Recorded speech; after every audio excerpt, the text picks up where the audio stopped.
All right. Hello, everyone. Long time no see. My name is Sherrell, and welcome back to my channel, Mind, Body, Faith, where it's all about living well inside and out while remaining rooted in your faith. So, today I wanted to first come on and say I'm alive and well. It's been a while since I've made a video, and I decided to, instead of just kind of drop a video, I wanted to come on live and address everyone and actually share a quick story. The real reason why I started practicing yoga.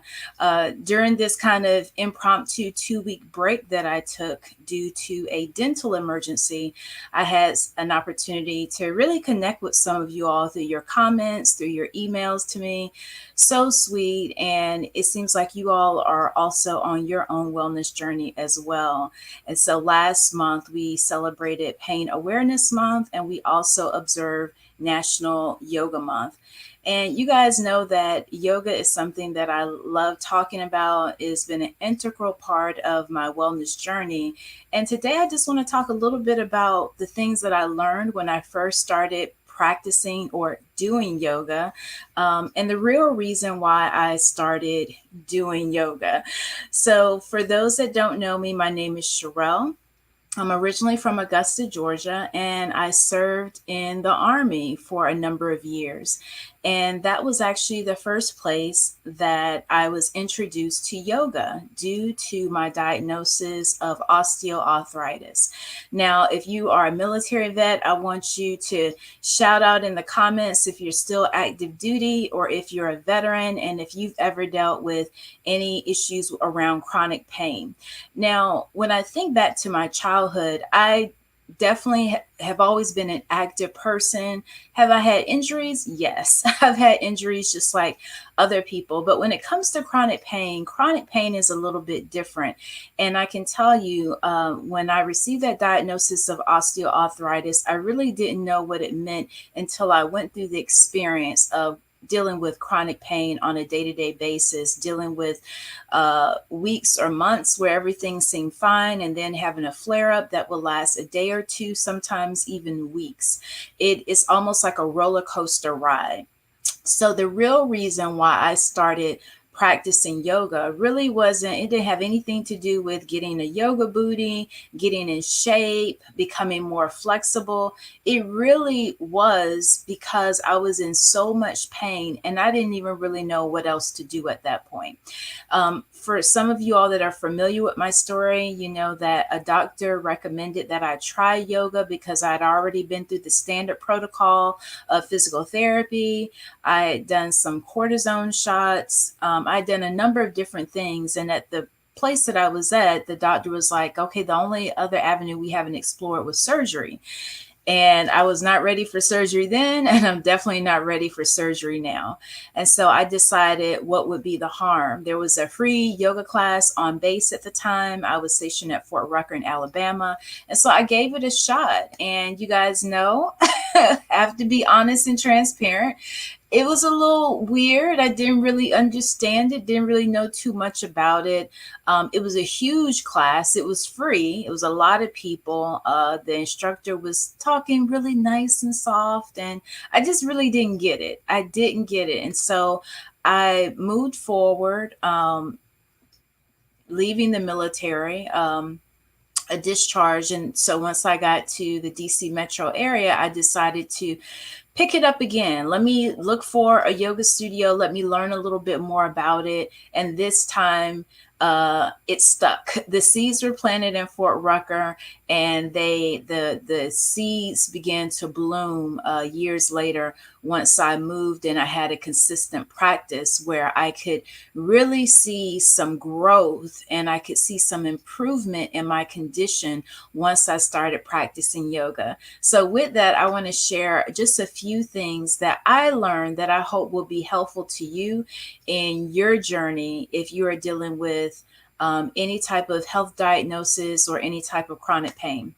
So, the first thing that I learned when I started practicing yoga was that yoga is a slow practice and it's slow for a reason. I did not get that. Look, I told you all that work that I like to move my body.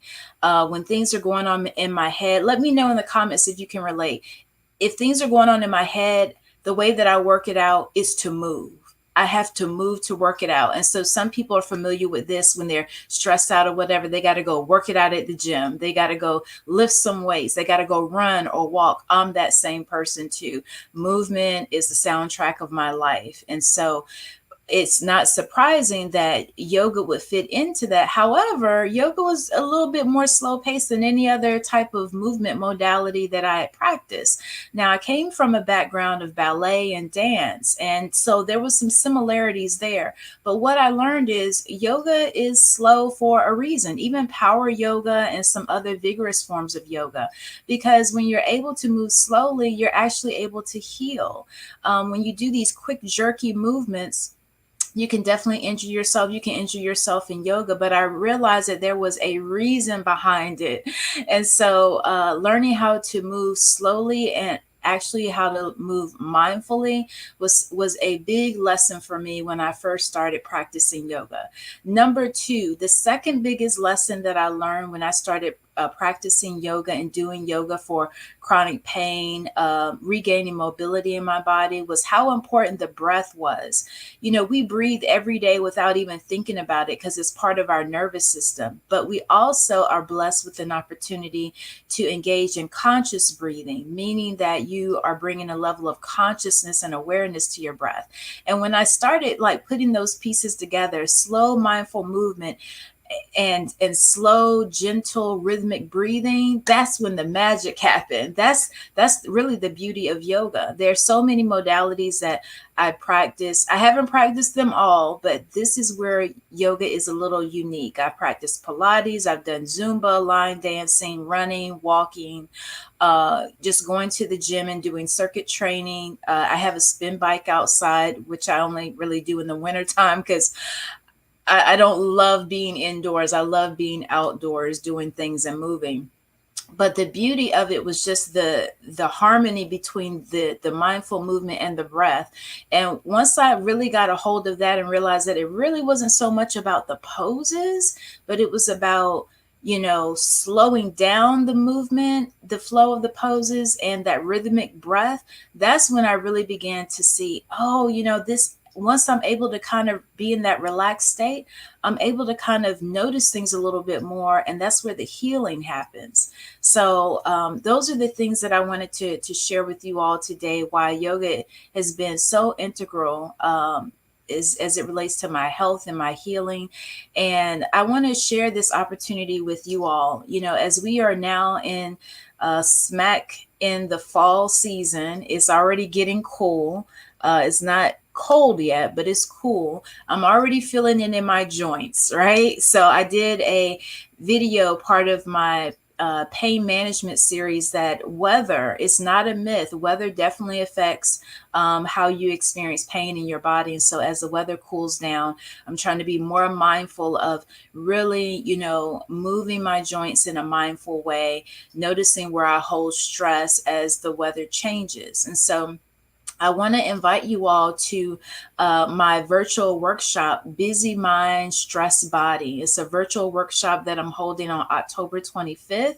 I'm so excited about it. Already a few tickets sold, but it's an opportunity for me to share with you some of my experiences and wisdom as it relates to how yoga is so much more than the poses, but we're going to talk about the nervous system, how the nervous system works, how stress impacts the nervous system. And then also we're going to have a practical part. So we're going to do a little bit of learning, right? We're going to have, you know, learn a little bit, and then we're going to put that practice into action. And so we're going to go through a few gentle poses, specifically in places where we hold stress, and how these different poses can help us to relieve stress, not only in the body, but also in the mind. So if you are interested in that, I want you to just go ahead and go down to the description box and you can click the link below.